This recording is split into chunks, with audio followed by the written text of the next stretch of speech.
दुर्बुद्धीत मना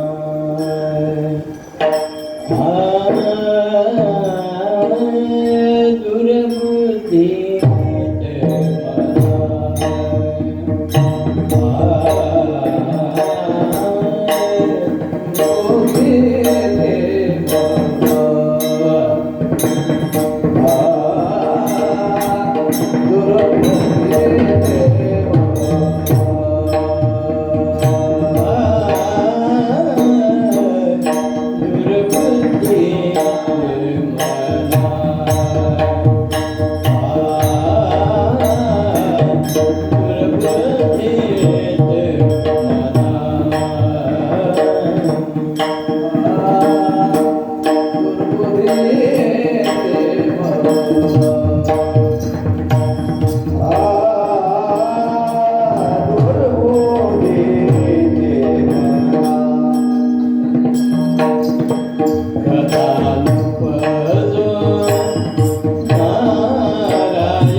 आता मज पाहिजे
दुर्बुद्धी ते मना कदा न पुरे नारायण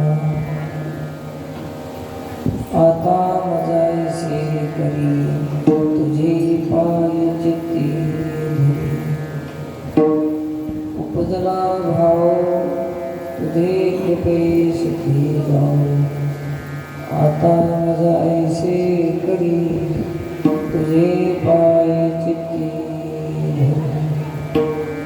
तुकाने आता लाभ नाही या करता आता मजायसे करी तुझे पाय चित्ती पांडुरंगा करू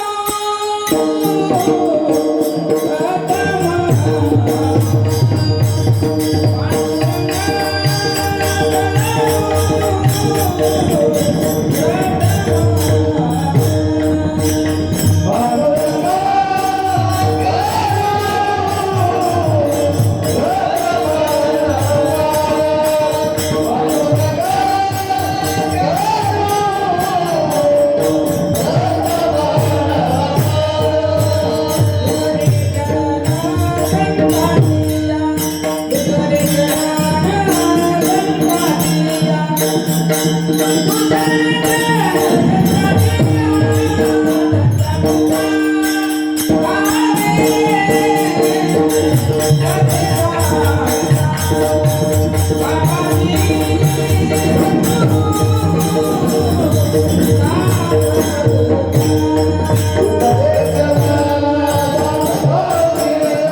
स्वतात्मजं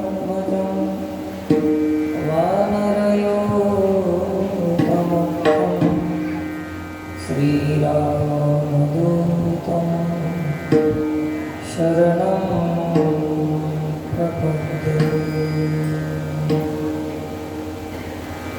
महायोगपीठे तटे भीमरुद्रं वरं पुण्डरीकाय दातुं समागत्य तिष्ठं तमानन्दकन्दं परब्रह्मलिङ्गं भजे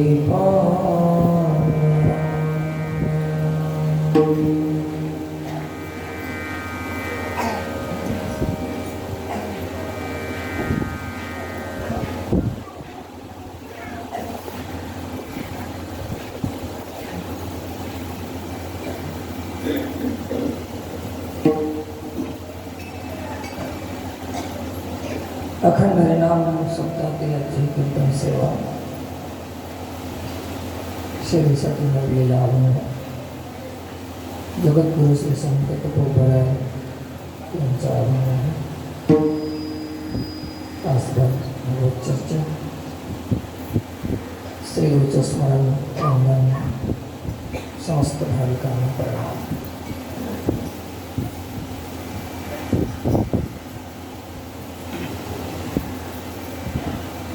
भगवत सेवेच्या निमित्त घेऊन अखंड हरिनाम सप्ताहाचा निर्वाह गावामध्ये झाला.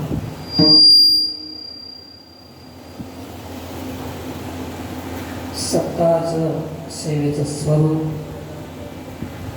वारकरी संप्रदायाने दिलेला हा वारसा आहे.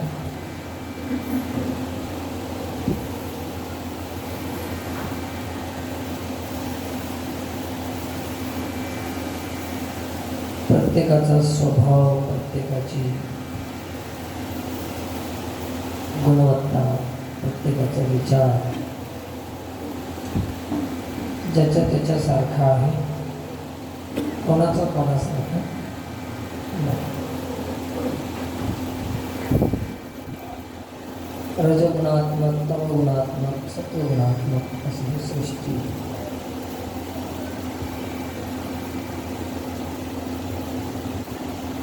सारखं असं जगामध्ये काहीच नाही.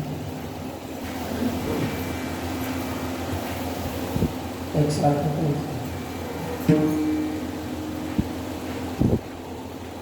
अनेक असेल तर सारखं राहू शकत नाही, आणि एकच असेल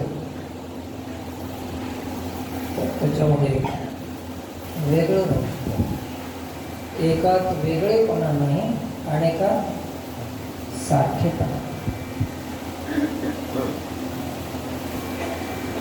असं एक काय आहे, सर्व शास्त्र संमत आहे की एकमेवा अद्वितीय ब्रह्म, एक ब्रह्म, आणि त्याच ब्रह्माचं प्रतिबिंब म्हणून ही सारी सृष्टी अनेक रूपानं नटली. त्याच ब्रह्माचं प्रतिबिंब. त्याच्यात अनेकत्व आहे, त्याच्यामुळे एकत्व. परमार्थ म्हणजे नेमकं काय, तर अनेकत्वातून एकत्वाकडे जाणे.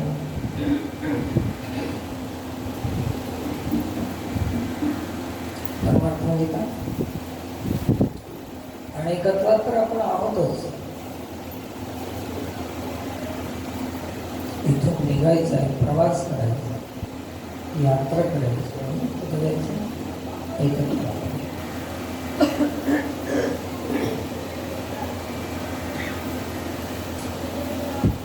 परमार्थ म्हणजे स्थूलाकडून सूक्ष्माकडे जाणे. स्थूलत्व जे आहे ना, त्याच्याकडून सूक्ष्माकडे जाणे. प्रकृती स्थूल आहे, आत्मा सूक्ष्म.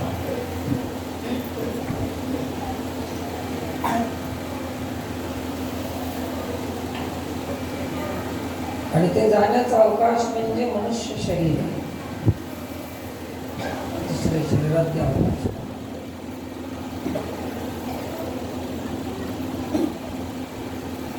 एकच असा अवकाश मनुष्य शरीर. मनुष्य शरीर हे जीवबुद्धी आहे.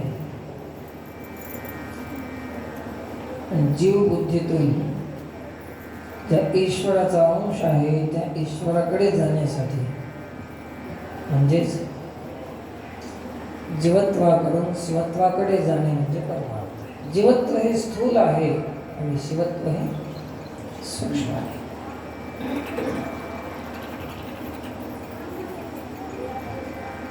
गावामध्ये सप्ताहामध्ये शिवकथा आपण ऐकली. तुमच्या माता भगिनी सर्वांनी अनेक कथा ऐकली. याचं कारण काय आहे? ऐकणारे जीव आहेत आणि ज्याची कथा ऐकायला आम्ही ते शिव.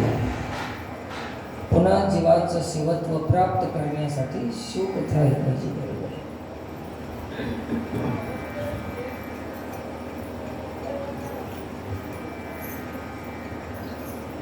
आपल्या जाग्यावरून आपण सरकलेले आहोत. जागा सोडलेली आहोत आपण, म्हणून जीव हे नाव आलेलं आहे. पण आपल्या जागेवर जायचं.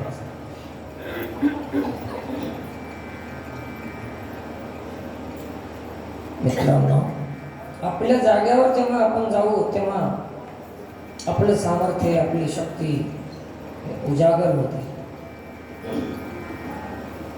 आणि प्रगट होते, व्यक्त होते. मग कोणाची भीती राहत नाही. कोणाची म्हणण्यापेक्षा खरी काळाचा भेव राहत नाही. एका जनार्दनी सी निवारी खरी काळाचा भेद.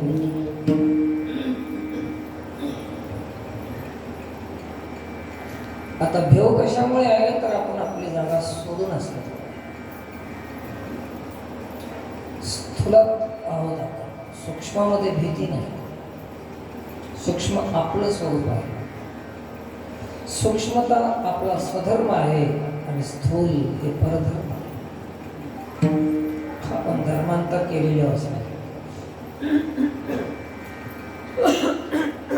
आध्यात्मिक दृष्ट्या भले तुम्ही मुसलमान ख्रिश्चन झाला नाही, परंतु आत्मा आहे हे विसरून मी जीव आहे म्हणणं हे धर्मांतरच आहे.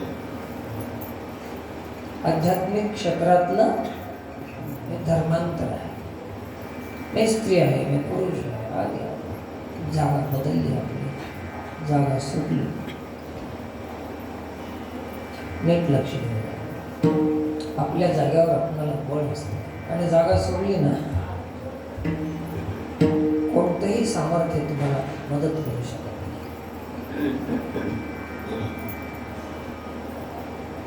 जाग्यावर राहिल्यानंतर जे मदत करतात, जे तुम्हाला सहाय्य करतात, जागा सुटल्यावर तेच तुमचे शत्रू होतात. उदाहरण सांगतो तुम्हाला. कमळाचं पुष्प आहे. कमल पुष्प कुठे राहते? खडकावर, पाण्यामध्ये असतं. पाण्यात असलेलं कमलपुष्प झाकून असलेली त्याची कळी आहे. कळी काय म्हणतात त्याला? अजून विकसित झालेली नाही, उगवलं नाही.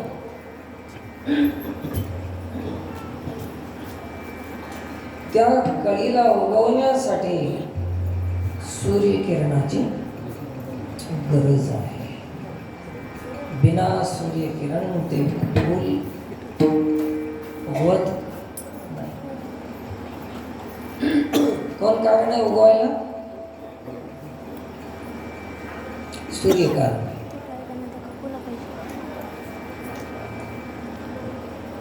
काय पाहिजे त्याला? द्या ना.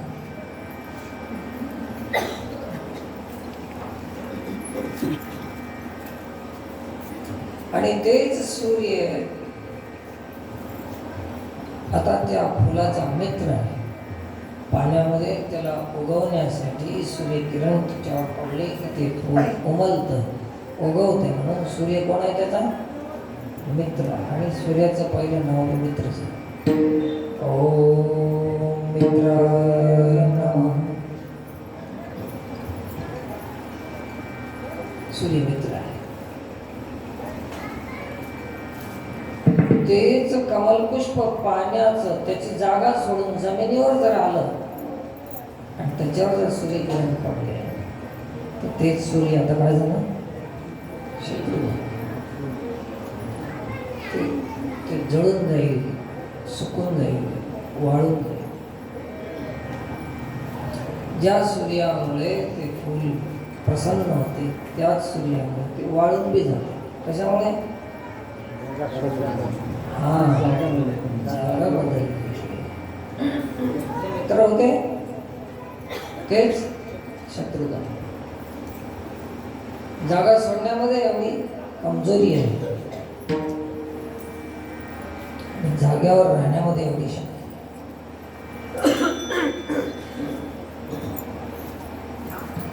बघ आपली जागा कोणती. दुसरं एक उदाहरण मला आठवलं रामायणातलं. जलचर काही प्राणी आहेत, भूचर आहेत, नभचर आकाशात फिरणारे असे वेगवेगळे स्थळ आहेत. वेगवेगळे स्थळ आहेत. त्याच्यामध्ये हत्ती जलचर आहे की भूचर? भूचर आहे. आणि मगरमच्छ जलचर आहे. हत्तीची जागा भूमी आहे, जमीन. आणि मगराची जागा पाणी आहे. तुम्हाला कथा माहीत आहे ते कशामुळे झाले. श्रापामुळे एक मगर झालं, एक हत्ती झाला, तळ्यामध्ये राहू लागला. हत्तीनं आपले 100 मुलं घेऊन पाणी पियायला गेला. संक्षेपाने हत्तीनं आपली जागा सोडली आणि कोणाच्या जाग्यात आला? मगरीची. वास्तविक पाहता शरीरानं, शक्तीनं बलवान कोण आहे आता? हत्ती म्हणला. परंतु काय केलं त्यानं? जागा सोडली. एवढं सामर्थ्यवान असून त्यांनी जागा सोडली. आणि कोणाच्या जाग्यात आला ते? हत्ती म्हणजे जीव आहे, शिवाचा अंश जीव आहे. ईश्वर अंश जीव अविनाशी. आणि ते आला. मगरी म्हणजे मायाच्या ताब्यात. मगरी कोण? आता ईश्वर ही त्याची जागा होती, माया ही त्याची जागा नाही. पण ईश्वरत्व हे जागा सोडली आणि मायेमध्ये प्रवेश केला.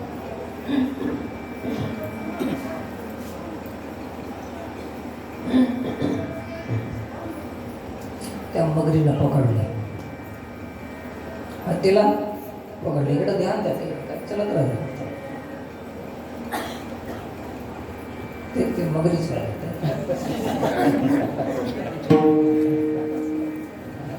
सगळ्याला तिकडेच खेचा. ताकद तेवढी आहे.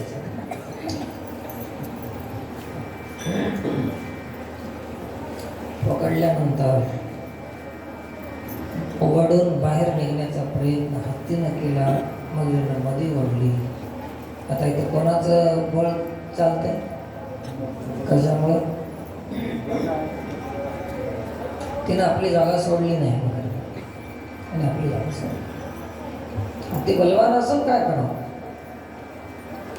ईश्वराचा अंश असून काय करावं? मायेच्या अधीन गेला, बलहीन जीव. 100 पुत्र होते, त्यांना प्रयत्न केले आम्हाला धरून बाहेर काढा. त्यांनी ओढण्याचा प्रयत्न केला, परंतु मगरीचं बळ वाढलं आणि हत्तीचं बळ कमी पडलं. शेवटी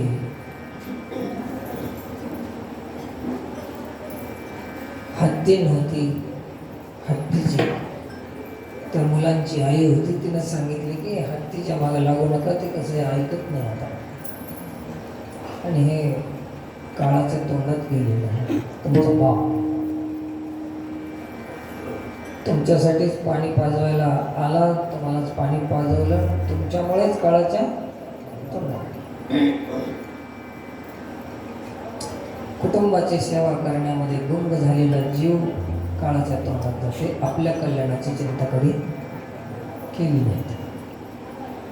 परिवाराचं पोषण, मुलाबाळाचं पोषण वाढतच जातं. एक पत्नी केली आधी, 2 झाले, 2चे 3 झाले, पुन्हा नातू. पण तो काय झालं का शाखा त्याला ज्ञानेश्वरीमध्ये प्रपंच वृक्ष असं. तो वृक्ष केवढा झाला, विशाल. मग ते विशाल वृक्ष झालं. तसं हे शाखोपशाखा तुमच्या आमच्या जीवनामध्ये झालेली आहे. तुम्ही सगळे त्या कुटुंबाच्या परिपालन करण्यामध्ये, पोषण करण्यामध्ये तुम्हाला पूर्ण वेळ द्यावा लागतो. कधी आपल्याला भजन करायला वेळ मिळत नाही, एकांत बसायला वेळ मिळत नाही, सत्संग करायला वेळ मिळत नाही. कधी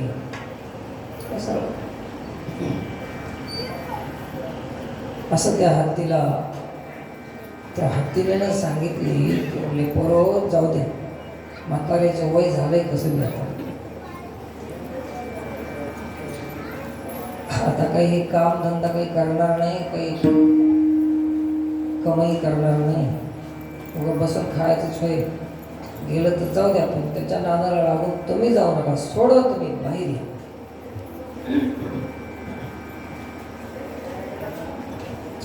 असं सांगितल्यावर तर हत्तीने ते ऐकलं आवाज.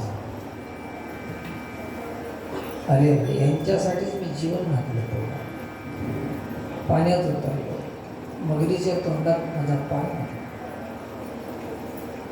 किती बेईमान आहे ते. आणि हे आता हे आमच्याकडे येऊन रडणारे लोक असंच रडतात. महाराज पुरं जीवन घातलं आम्ही पोरासाठी, परंतु बेईमान नाता घातला. ते सगळे हत्तीचेच स्वरूप आहे. हत्तीसारखे आपण करतो. स्वाधीन कोणाचे गेले, मगरीनं पाय धरले. काही लोकांच्या असा पाय पकडले की ते कीर्तनाला येऊ शकणार, कुठं भजनाला येऊ शकणार. मगर मिठी म्हणतो, जाऊ नको म्हणत ना, नाही तर उद्या भाकर.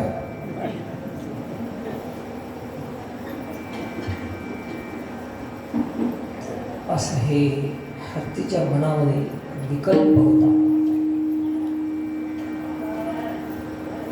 विकल्प म्हणजे हे माझा आधार आहे, ते माझा आधार आहे, त्याला म्हणतात विकल्प.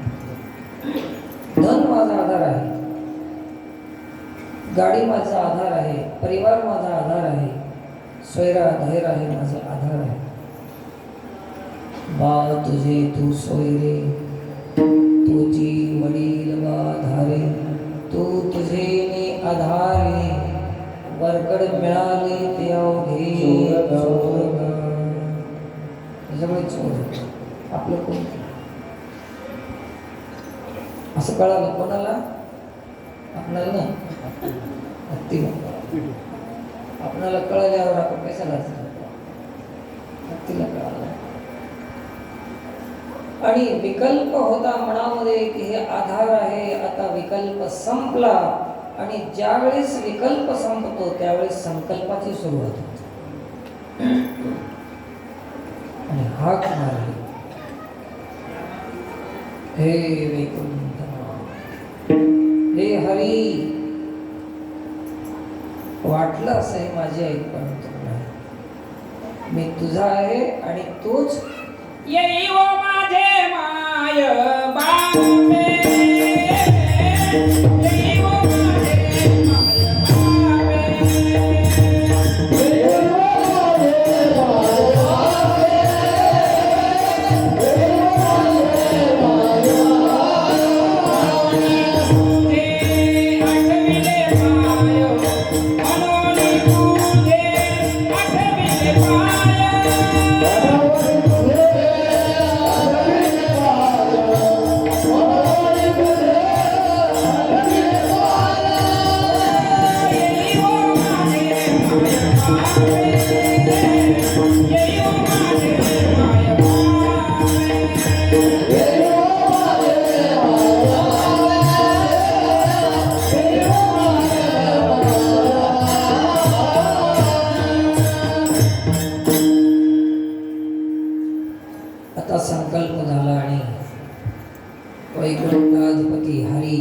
विष्णू परमात्माला स्मरण केलं, हाक मारली, परमात्मा आला. उद्धार झाला, विमान आलं, देह सुटला, दिव्य देह धारण केले गेले. कथा सांगायची नाही,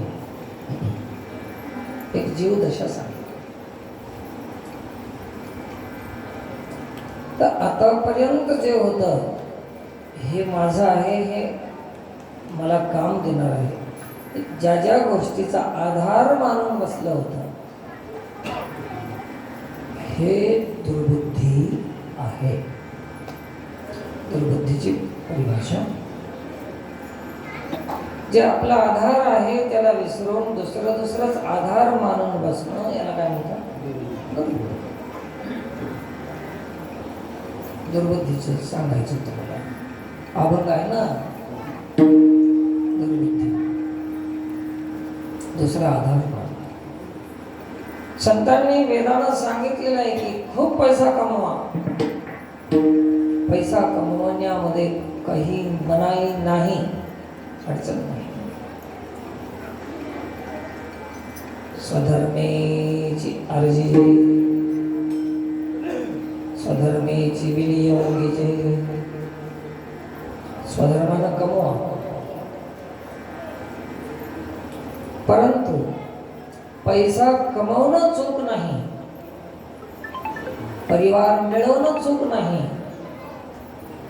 परंतु पैशाला आधार मानणं हे चूक आहे. कधी शास्त्रानं, वेदानं आपला देश विपन्न हो असं नाही कल्पना केली नाही, संपन्न हो असं कल्पना केली. सर्वे जन सुखिनो भवन्तु अशी उदात्त कल्पना आहे. गरीब हो सगळे असं आहे ना, दरिद्री झाले पाहिजे असं नाही, समृद्ध झाले पाहिजे, श्रीमंत झाले पाहिजे, सुखी झाले पाहिजे अशी शुभकामना केली. काही लोकांचं म्हणणं आहे की परमार्थ करणं म्हणजे दरिद्री होणं, असं म्हणत खूप संपन्न हो. परमार्थाचा अर्थ आहे की जे कमावलेली संपत्ती आहे ते संपत्तीचा सदुपयोग करावा. ते कमवणं चूक नाही, पण त्याचा आधार जेव्हा मानतो आपण ते मात्र 100% चूक आहे. आधार मानणं चूक आहे, कमावणं. त्याचा संबंध विच्छेद करून त्याचा विनियोग करा. देश संपन्न झाला.